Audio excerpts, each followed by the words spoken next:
Hello అండి. Welcome back to my channel.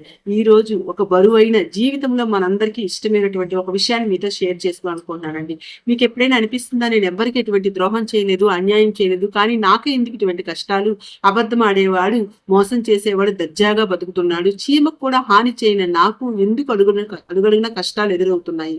అసలు దేవుడనేవాడు ఉన్నాడా? న్యాయం ఉందా? అని నాకు డౌట్స్ వస్తున్నాయా? అయితే వీడియో అయిపోయే లోపు మీకు డౌట్స్ అన్నీ తీరిపోవచ్చండి. కష్టం పట్ల మీ ఒపీనియన్ మారొచ్చు. మీకొచ్చిన కష్టాలు అసలు కష్టాలే అనిపించవచ్చు. నువ్వు ప్రపంచాన్ని చూసే యాంగిల్ మర్చిపోవచ్చు. ప్లీజ్ అండి వీడియోని చివరి వరకు చూడండి. వీడియోని లైక్ చేసి చూడడం స్టార్ట్ చేయండి. ప్లీజ్ అండి. ఈ ప్రశ్న మీ ఒక్కరిదే కాదండి, చాలా మందికి వస్తుంది. యుగ యుగాలుగా ధర్మం కోసం, న్యాయం కోసం బతికినటువంటి ప్రతి గుండెల్లో రగిలే ప్రశ్నే ఇది. ఆఖరికి దేవుడికి అత్యంత ఇష్టమైన వాడు పితామహుడు అయినటువంటి భీష్ముడికి కూడా సరిగ్గా ఇలాంటి డౌటే వచ్చిందండి. ఒకసారి కురుక్షేత్ర రణభూమికి వెళ్ళొద్దామండి. కురుక్షేత్రం రణభూమి భీష్ముడి అంపశేనిపై ఉన్నాడు. ఆయన పడుతున్నటువంటి నరకం మామూలుది కాదు. శరీరం నిండా బాణాలు, రక్తం కారుతున్న గాయాలు, కదిలితే ప్రాణం పోయేటంత పరిస్థితి ఉంది. అలాంటి పుణ్యాత్ముడికి జీవితం మొత్తం కూడా ధర్మం, త్యాగాలమయం. అటువంటి మహాత్ముడికి ఇంతటి కష్టం ఏంటి? కోర్స్ ఆయన కావాలనే చావు వస్తుంది, వద్దంటే పోతుంది. కానీ పుణ్యకాలం కోసం ఎదురు చూస్తున్నారు. కానీ ఇదొక శరీరానికి ఎందుకు అంత కష్టం? దీని వెనుక ఉన్న కర్మ రహస్యం మనకు ఊహకు కూడా అందదు. దేవుడు లెక్క ఎప్పుడు ఎక్కడా తప్పదు. ఈ చిన్న సంఘటన వింటే మన కష్టాల పట్ల మనకు ఉన్న భయం, దేవుడి మీద ఉన్న కోపం రెండూ పోతాయి. కురుక్షేత్ర యుద్ధం ముగిసింది. రణరంగం అంతా నిశ్శబ్దంగా ఉంది. గ్రద్దలు, రాబందులు శవాన్ని పీక్కొని తింటున్నాయి. ఆ శవాల మధ్యలో అంపసైన మీద భీష్ముడు పడుకొని ఉన్నాడు. ఒకసారి ఊహించండి, అటువంటి పరిస్థితి ఎంత దారుణంగా ఉంటుందో. వందలాది బాణాలు శరీరానికి ఒక వైపు నుంచి రెండో వైపుకి దూసుకొని పోయాయి. అదే బాణాల మీద పడుకున్నటువంటి ఆ వృద్ధుడి పరిస్థితి ఎంత దయానీయంగా ఉంటుందో. ప్రతి ఊపిరి కూడా ఒక యుద్ధంలా ఉంటుంది. ప్రతి క్షణం ఒక నరకంలా ఉంటుంది. అలాంటి సిచ్యువేషన్ లో అప్పుడు అక్కడికి జగన్నాటక సూత్రధారి అయినటువంటి శ్రీకృష్ణ పరమాత్ముడు వచ్చాడు. శ్రీకృష్ణుడిని చూడగానే భీష్ముని కళ్ళ నుంచి నీళ్లు ఉబికి వచ్చాయి. గొంతు పిగిల్చుకొని అడిగానంట, కృష్ణ, వాసుదేవా, నేనిప్పుడు అంపశయనిపైన పడుకొని ఉన్నాను, నరకం చూస్తున్నానయ్యా. అయినా నా యోగ దృష్టితో గతానికి వెళ్ళి చూసుకున్నాను. 1 కాదు, 2 కాదు, 100 జన్మాలు వెతికి నేను చూసుకున్నాను. నేను ఎక్కడా కూడా ఎవరికి హాని తలబట్టలేదు, ఎవ్వరికి అన్యాయం చేయలేదు, ఎవ్వరికి ద్రోహం చేయలేదు, ధర్మాన్ని తప్పలేదు. అయినా సరే నాకు ఈ నరకం ఏంటి తండ్రి? మంచిగా ఉండటమే నా తప్ప అని ఆవేదనతో ప్రశ్నించాడంట. భీష్ముడి ఆవేదన విన్నాక కృష్ణుడు చిరునవ్వు నవ్వాడంట. ఆ నవ్వులో ఎంతో అర్థం దాగి ఉంది. తాత, నువ్వు నీ దివ్య దృష్టితో 100 జన్మలు వెనుకకు వెళ్ళి చూశావు. కానీ కర్మ అనేది నువ్వు చూసిన దగ్గర ఆగిపోదు తాత. నువ్వు 100 జన్మల దగ్గర ఆగిపోయావు. కానీ నీ దృష్టితో ఇంకొంచెం వెనక్కు వెళ్ళి 101వ జన్మని చూడు. అక్కడ ఉంది నీ ప్రశ్నకి సమాధానం. భీష్ముడు తన శక్తిని అంతటిని కూడదీసుకొని 100 జన్మల వెనక్కి వెళ్ళి ఆ 101వ జన్మ నుండి చీకట్లోకి వెళ్ళి చూశాడంట. ఒక దృశ్యం కనిపించిందంట. భీష్ముడి గుండె జారిపోయిందంట. ఏం జరిగింది ఆ 101 జన్మలో? ఆ జన్మలో భీష్ముడు ఒక యువరాజు. అధికారం, అహంకారం, యవ్వనం. ఒకరోజు అడవిలో వెళ్తున్నాడు వేగంగా. ఒక పాము దారికి అడ్డంగా వచ్చింది. తను వెయిట్ చేయొచ్చు, లేదా పక్క నుంచి వెళ్ళిపోవచ్చు. కానీ యవ్వన మదం కదా, అహంకారంతో నా దారికే అడ్డొస్తుందా అనుకున్నాడు. గుర్రం దిగాడు, బాణం తీసుకున్నాడు. ఆ బాణంతో ఆ పాముని ఎత్తి పైకి లేపి పైనున్న ముళ్ళ పొదంలో విసిరేశాడు. ఇప్పుడు అసలు నిజం వినండి.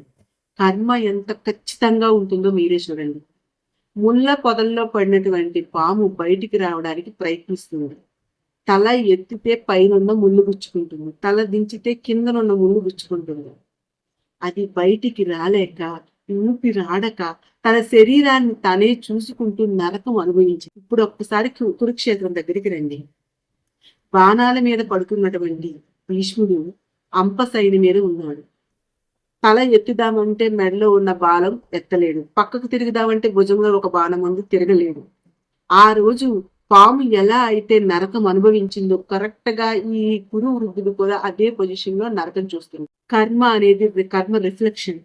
నువ్వు ప్రకృతికి ఏమి ఇస్తావో ప్రకృతి నీకు అదే ఇస్తుంది. పువ్విస్తే పువ్విస్తుంది, ముళ్ళిస్తే ముళ్ళు. తేడా ఒక్క ఇంచు కూడా ఉండదంట. భీష్ముడికి ఇప్పుడు అర్థమైంది. కానీ మనందరికీ వచ్చే డౌట్ భీష్ముడికే వచ్చిందంట.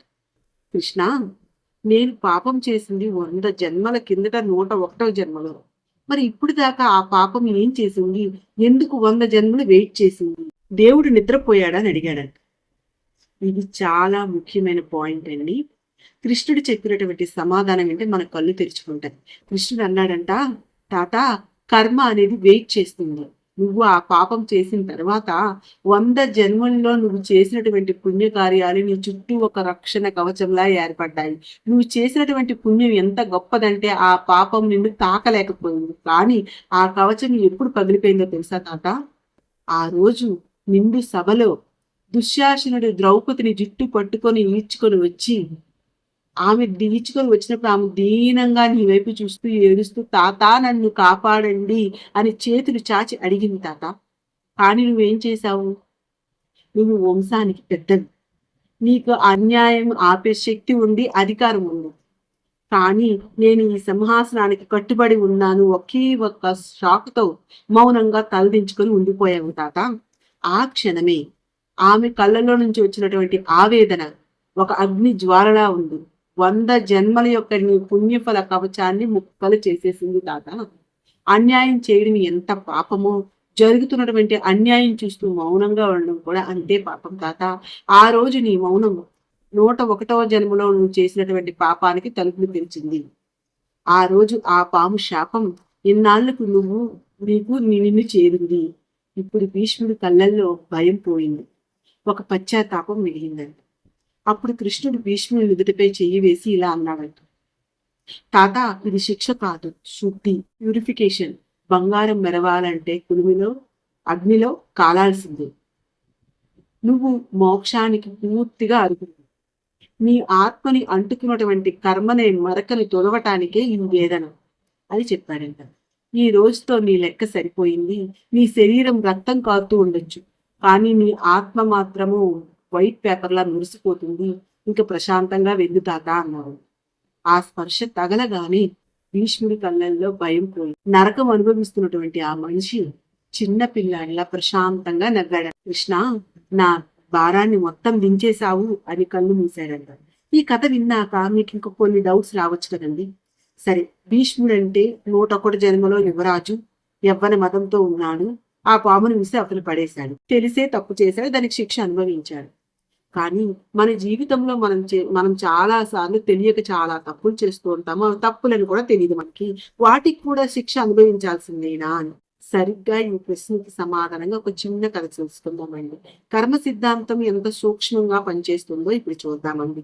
మనం తెలియక చేసిన తప్పును కూడా ప్రకృతి ఎలా రియాక్ట్ అవుతుందో ఈ ఈ మహర్షి కథ వింటే మీకు ఫుల్ క్లారిటీ వస్తుందండి.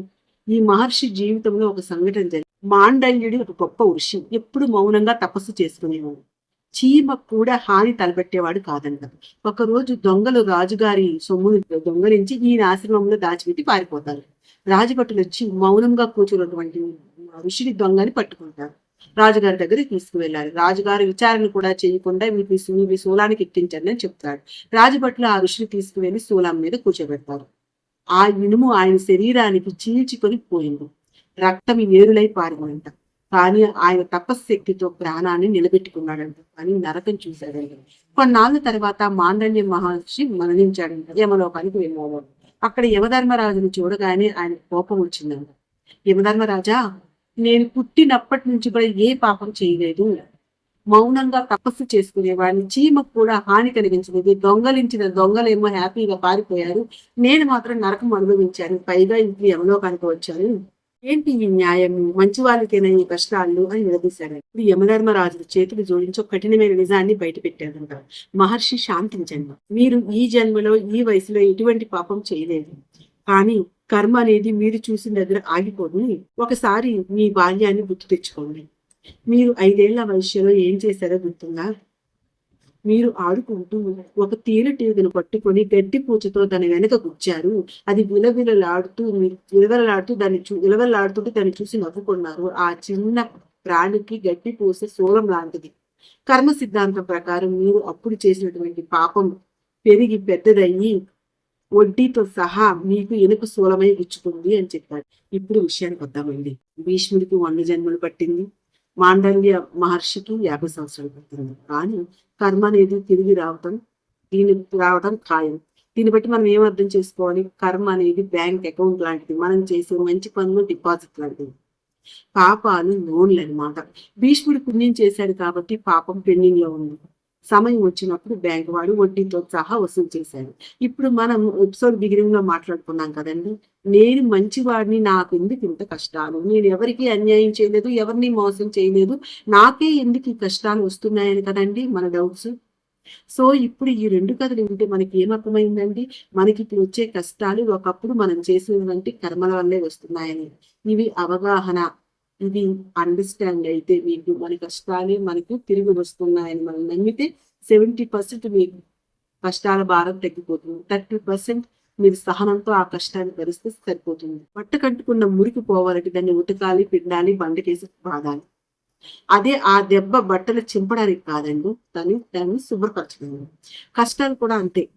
ఈ రోజు మీకు కష్టాలు వస్తున్నాయి అంటే దేవుడు మీకు శిక్షిస్తున్నాడని అర్థం కాదు.